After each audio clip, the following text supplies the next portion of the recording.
हे ख्रिस्त की शांति सदा मेरे साथ रहे। May the peace of Christ be with me always. आज 5 अक्टूबर 2024 से दिन है शनिवार। Today is Saturday, October 5th, 2024. Today, आज का संदेश, वर्ष का 26वें सामान्य शनिवार। is message. Tolerance Holy Week. The 26th ordinary Saturday of the year. आज का दिन पवित्र शास्त्र और अध्यात्म में भी मिले। Today is a day of tolerance in Holy Scripture and also in spirituality. ऐसा नहीं हुआ है। प्रथम शनिवार के दिनों में एक पेड़ों की दत्तक ग्रहण स्वरूप को शैल करें। Has not happened in the days of the first Saturdays. I am toleration by myself. प्रथम बाइबल पद पर बोले व कहें। लूका का सुसमाचार अध्याय 20 पद संख्या 17 में उसने उनसे कहा, तब तुम राज्याधिकार का अधिकार किससे प्राप्त करते हो? Words, Luke chapter 20:17. He said to them, then from where do you get the authority to rule? इस पद का अर्थ राज्याधिकार का स्रोत।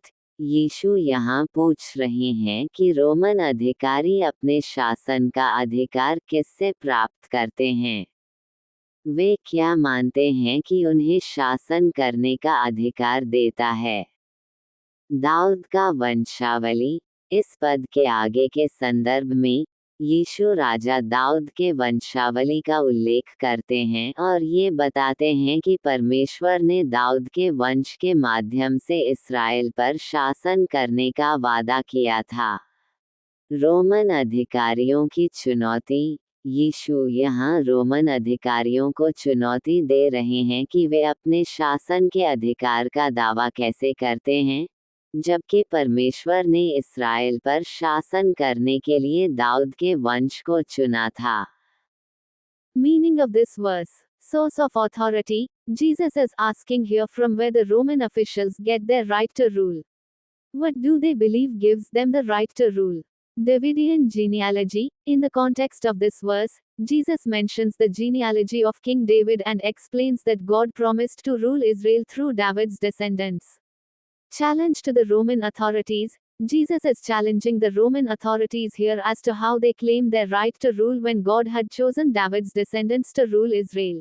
द्वितीय बाइबल पद पर बोले।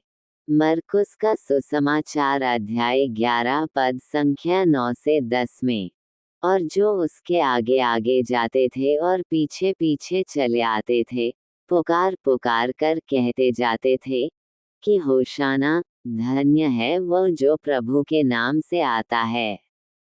Second Bible words, Mark chapter 11 words 9 to 10. And those who went before and those who followed kept on shouting, Hosanna!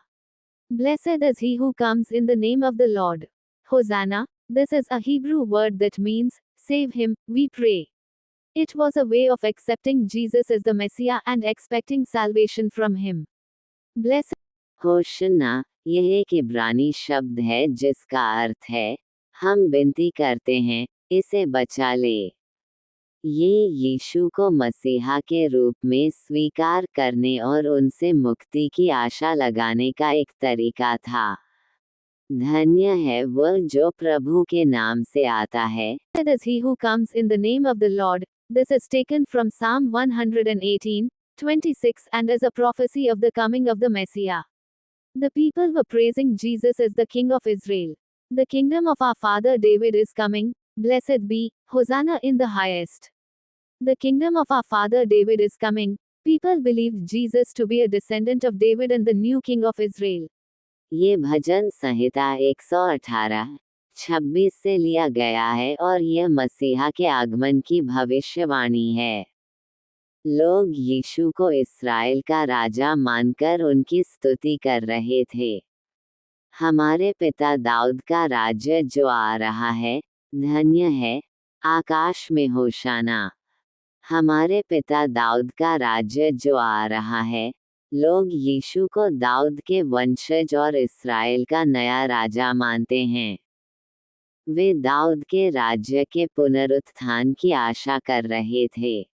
धन्य है, आकाश में होशना, वे स्वर्ग में रहने वाले परमेश्वर से यीशु को बचाने और उसका राज्य स्थापित करने की प्रार्थना कर रहे थे। आखिरी They were expecting the revival of David's kingdom. Blessed be, Hosanna in the highest.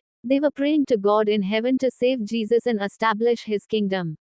Last Bible पद पर बोले व कहें।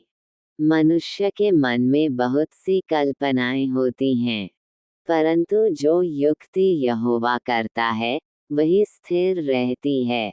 Bible lessons. Proverbs 19:21. Keep your mind under control so that your words remain under control. In नीतिवचन 19.21।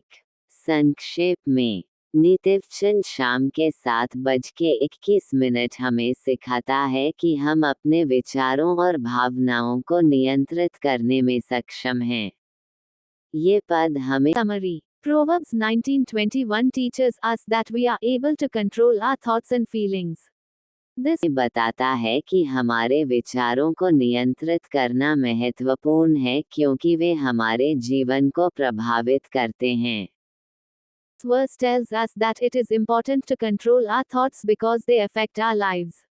Do you want to know more about this verse? You can ask. क्या आप इस पद के बारे में और जानना चाहते हैं? आप मुझसे पूछ सकते हैं। मन को वश में रखने का क्या अर्थ है? वचन वश में रखने का क्या अर्थ है? हम कैसे अपने विचारों और शब्दों को नियंत्रित कर सकते हैं? Ask me, what does it mean to control the mind? What does it mean to control the word? How can we control our thoughts and words? Here's a prayer you can use every Saturday. Heavenly Father, thank you for this peaceful day. I'm grateful for all the blessings you've bestowed upon me this week. Your grace and mercy have been with me every step of the way. Guide me as I navigate the week ahead. Give me the strength to walk in your ways and live according to your word. Amen.